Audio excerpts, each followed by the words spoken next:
Tudo bom, pessoal? Eu sou o professor André, de História Geral aqui do aulalivre.net, e hoje o nosso assunto é Antiguidade Oriental, que vem logo após, então, o desenvolvimento que nós já trabalhamos sobre a pré-história. Essa Antiguidade Oriental vai ocorrer nas regiões da Mesopotâmia, onde nós temos os chamados Rio Tigre e Rio Eufrates, daí o termo desta região mesopotâmica que foi tratada pelos gregos como sendo a região entre rios, e também o famoso Egito com o Rio Nilo. Perfeito? Então vamos dar uma olhadinha inicialmente nos chamados mesopotâmicos, o que nós temos que ver a respeito dele. Bom, a primeira coisa é destacar que hoje a região da Mesopotâmia corresponde ao atual Iraque. Perfeito? Depois tem que pensar o seguinte, é uma região que, como eu comentei, está localizada entre o Rio Tigre e o Rio Eufrates, e esses rios, eles têm um fenômeno natural que são as chamadas cheias. Isso é importante por quê? Porque em determinadas épocas do ano, essa cheia vai favorecer no desenvolvimento da agricultura. E isso então acaba favorecendo para que esses caras venham a desenvolver a sua civilização por ali. Tranquilo? É um momento que nós temos então diferentes dinastias aparecendo. Como assim dinastias? É que tu tem que pensar o seguinte, será uma região que acabará sendo dominada por uma sucessão de povos. Não existe um único povo localizado na região da Mesopotâmia. Nós temos vários povos, então, que acabam, então, controlando aquela área ali. Então, olha só, vamos dar uma olhadinha quais são esses povos. Os primeiros caras a chegarem por lá, e aí não existe uma data certa, né, a respeito. Alguns autores falam por volta de 5.000 anos antes de Cristo, outros por volta de 4.000. Enfim, não é uma coisa que a gente tem que se preocupar tanto assim, né? Mas os primeiros a se localizar foram os chamados sumérios e os acádios ou acadianos. Perfeito? O importante destacar nesse primeiro momento a respeito desses caras é que eles serão os primeiros a desenvolver as cidades nessa região e também estes caras eles vão desenvolver os primeiros processos de escrita, chamada escrita acádia cuneiforme. Perfeito? Depois nós temos os chamados babilônios ou amoritas, onde é importante destacar desses caras é o desenvolvimento de um império pela primeira vez, que ocorrerá com o chamado rei Hammurabi. Esse rei Hammurabi vai desenvolver um código de leis chamado Código de Hammurabi. A gente volta a citar nele daqui a pouco. Depois eu tenho que pensar nos assírios. Esses caras têm como desenvolvimento fundamental a questão da guerra, são extremamente belicosos, trabalham muito forte com esta visão de militarização. Tanto que uma base fundamental para que eles venham a sobreviver é justamente a relação conflituosa, são as guerras. Esses assírios, eles serão os responsáveis por estabelecer o fim do chamado Primeiro Império da Babilônia, que ocorreu com os amoritas. Perfeito? E depois dos assírios nós temos os neobabilônicos, ou também caldeus, que corresponde àqueles que vão dar continuidade ao primeiro Império da Babilônia. Só que aí, como é a continuidade, é o chamado Segundo Império da Babilônia. E o que é importante destacar nesses caras aqui? Aqui, com os neobabilônicos, eu tenho a situação referente ao cativeiro da Babilônia, que é quando então os hebreus foram escravizados nesta região, e também eu tenho que destacar o nome do principal líder ou rei dos neobabilônicos, chamado de Nabucodonosor. Esse cara ele é importante por quê? Porque seria no seu governo que nós teríamos o desenvolvimento das relações justamente conflituosas para gerar a escravidão, e é também o momento em que ocorre uma expansão ou um desenvolvimento mais sublime desse período da Mesopotâmia. Perfeito? Bom, olha só, depois eu tenho que pensar o seguinte, a economia, como é a economia na Mesopotâmia? Ela apresenta um modo de produção asiático, esse modo de produção asiático ele serve tanto para a Mesopotâmia, inclusive, quanto para o Egito, tá? O que é esse modo de produção asiático, então? É quando eu tenho a base da mão de obra que vai gerar a economia nessa sociedade, sendo então por uma servidão. Então o que acontece? Significa que nesse momento eu vou ter a maior parte do processo produtivo, né, do modo de produção, ficando atrelado a servos. Isso não significa, entretanto, que não existam, por exemplo, escravos ou trabalhadores livres. Eles existem, mas o que eu tenho com maior quantidade são os chamados servos. Por isso então a ideia de servidão coletiva, certo? Depois tem que pensar então o seguinte, ó, quais as atividades econômicas? Agricultura, pastoreio, né? Pastoreio é aquela situação então de criação de animais, né? Enfim, a relação de comércio, essa é uma informação importante. Na Mesopotâmia, como nós não temos muitos acidentes geográficos, isso favorece a circulação de populações e acaba então possibilitando o desenvolvimento comercial. Tranquilo? Então eu tenho comércio em maior condições na Mesopotâmia, o que já é diferente, por exemplo, na outra região lá do chamado Crescente Fértil, que a gente comentou inclusive na aula passada, né? Tu tem inclusive a imagenzinha do Crescente Fértil, da outra região lá do Crescente Fértil, que é o Egito, onde eu não vou ter um comércio muito ostensivo, né? Em grandes proporções. Aqui eu já tenho esse comércio acontecendo mais. E a famosa manufatura, né? O que é manufatura? Produtos primários que vão ser modificados pelas mãos dos artesãos, dos trabalhadores. Bom, depois eu tenho que pensar o seguinte, como é que é a sociedade? A sociedade ela é imóvel, ela é hierarquizada, ou seja, é uma ideia de castas. Então eu não tenho mobilismo social. O cara onde ele está, ele vai ficar. Perfeito? Então olha lá, ó, no topo, família real, seguido da nobreza,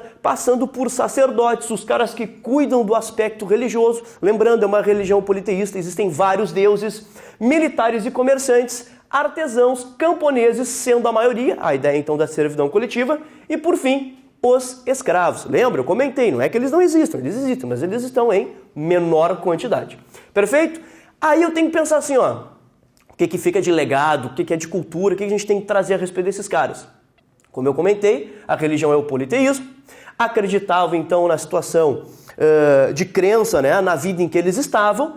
Há a ideia da escrita cuneiforme, que eu comentei com vocês lá no início, né, quem é os caras que vão desenvolver isso são justamente os sumérios, os acádios, ok? A ideia da astronomia e da astrologia está presente, eles vão estudar muito a relação, né, dos astros, enfim. Os famosos zigurates, né, que aqui aparece pirâmides para observar os astros, além de serem uma espécie de pirâmides, mas aí tu não pode pensar naquelas pirâmides clássicas do Egito, né, eram na realidade templos que tinham duas finalidades principais. Uma delas em relação ao próprio desenvolvimento religioso, para cultuar, né, os deuses mesopotâmicos, e ao mesmo tempo também para fazer as observações dos astros. Perfeito? E por fim, não esquecer, eu comentei com vocês os primeiros babilônicos, né, ou os amoritas, onde aparece o famoso Código de Hammurabi. Mas afinal, o que é o Código de Hammurabi? Primeiro ou um dos primeiros códigos de leis que nós temos na humanidade. Ok? Hammurabi vai pegar o que já estava circulando entre a população verbalmente e vai colocar isso então em placas de argila com escrita cuneiforme. Mas, senhor, por que placa de argila? Por que os caras não escreveram, né? Porque a escrita cuneiforme, ela se dará a partir da cunhagem, então, de símbolos que vão fazer representações da fala humana em placas de argila. Então, por isso que o Código de Hammurabi aparecerá inicialmente nessas placas de argila.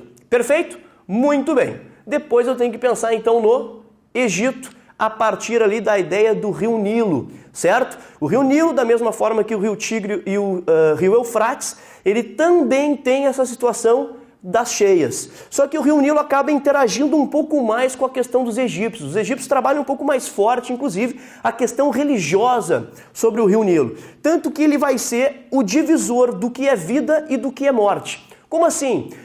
Aonde nós temos um lado do rio em que o sol nasce é onde eu tenho a cidade. É a vida. Aonde eu tenho o lado do rio em que o sol se põe, é então a morte, é a noite. Pois é justamente nessa situação que eu tenho de um lado cidade e do outro as famosas pirâmides egípcias, que para quem não sabe, pirâmide nada mais é do que túmulos, onde os caras então colocavam os seus mortos. Perfeito? Bom, olha só, o Egito ele apresenta para nós dois períodos, o pré-dinástico e o dinástico, beleza? Só para entender rapidinho a coisa, o período pré-dinástico é um período que eu tenho ocorrendo um pouquinho antes da chamada unificação no Egito, certo? Esse período pré-dinástico, então, é quando nós tínhamos o Egito todo fragmentado em espécies de vilas, em espécies de tribos, onde elas eram chamadas de nomos. Em cada um desses nomos eu tinha um nomarca vivendo, certo? A partir do período dinástico, que isso se dá por volta lá, mais ou menos do ano 3600, 3200 a.C., ocorre então a unificação desses nomos, que passa a ser dominada por um único cara. Perfeito?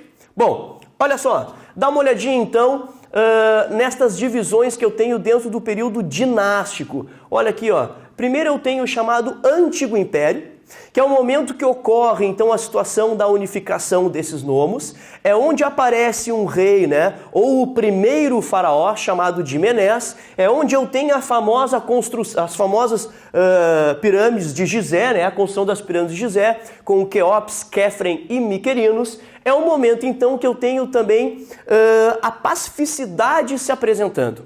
Por que pacificidade? Porque é um momento em que acabam as guerras. Mas por que as guerras acabam? As guerras acabam porque, na realidade, o período anterior, que é o chamado período pré-dinástico, ele será pautado por uma série de conflitos.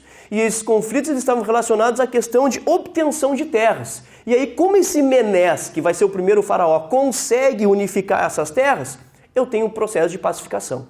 Tudo bem? Depois, outro período que é o chamado Médio Império, ele é um período em que ocorre uma perda de poder por parte do chamado faraó. É o momento então que o faraó ele acaba dando a possibilidade de outros povos entrarem no Egito e dominarem o Egito. Então deve-se destacar no Médio Império o momento que surge o chamado Ixo, um povo de origem semita que vai até o Egito e desenvolve uma estagnação política. Mas presta atenção, é estagnação política, porque no âmbito cultural, no desenvolvimento cultural, eu tenho um acréscimo. Os Ixos vão trazer uma série de situações novas para os egípcios, entre elas novos cultivos, o que melhora a agricultura dos caras, e além disso eu tenho que pensar também que pela primeira vez os egípcios vão pensar em montaria, né? Então os Ixos eles acabam favorecendo no desenvolvimento cultural dos egípcios. Perfeito?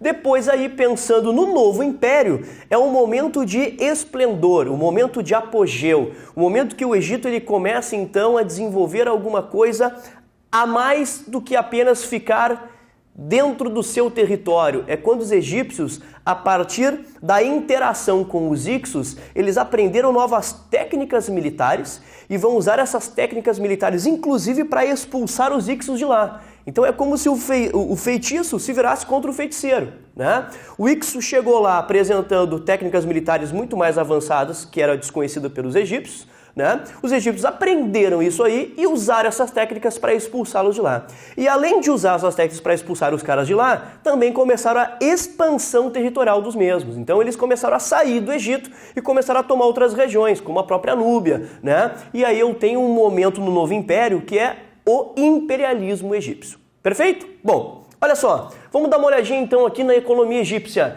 Eu tenho o modo de produção asiático também, como a gente comentou, é a mesma ideia que eu tenho para a Mesopotâmia, eu tenho para o Egito.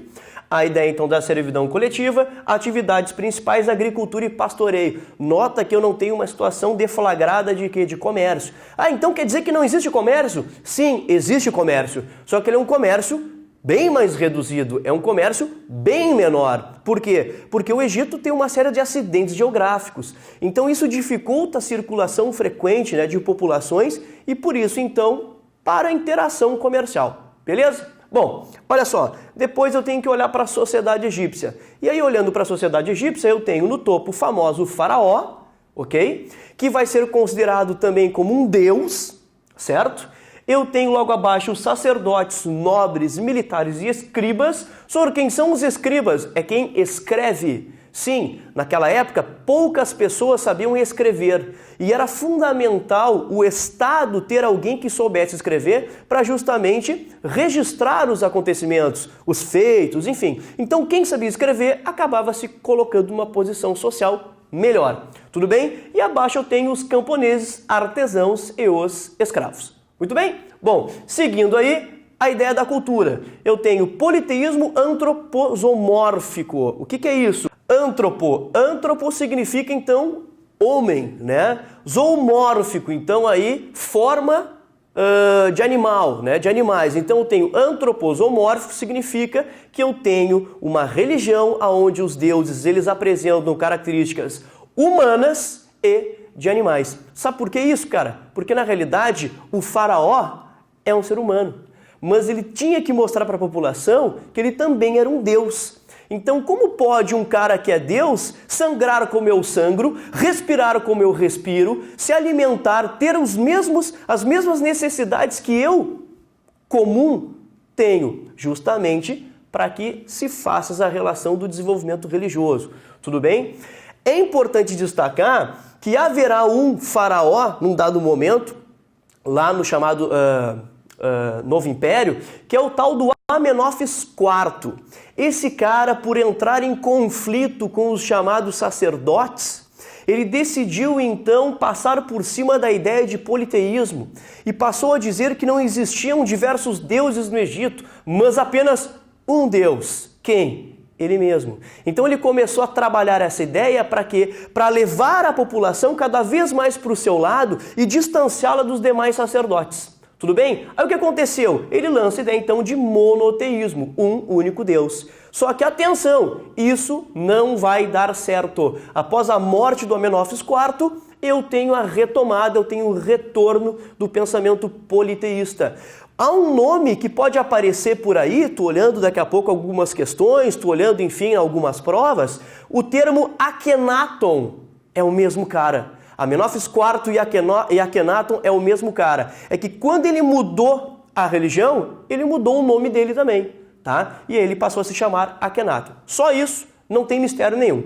E depois, importantíssimo pensar na crença da vida pós-morte. O egípcio acreditava que ele teria uma vida eterna e que então se viveria dois momentos específicos ou em dois planos astrais diferentes.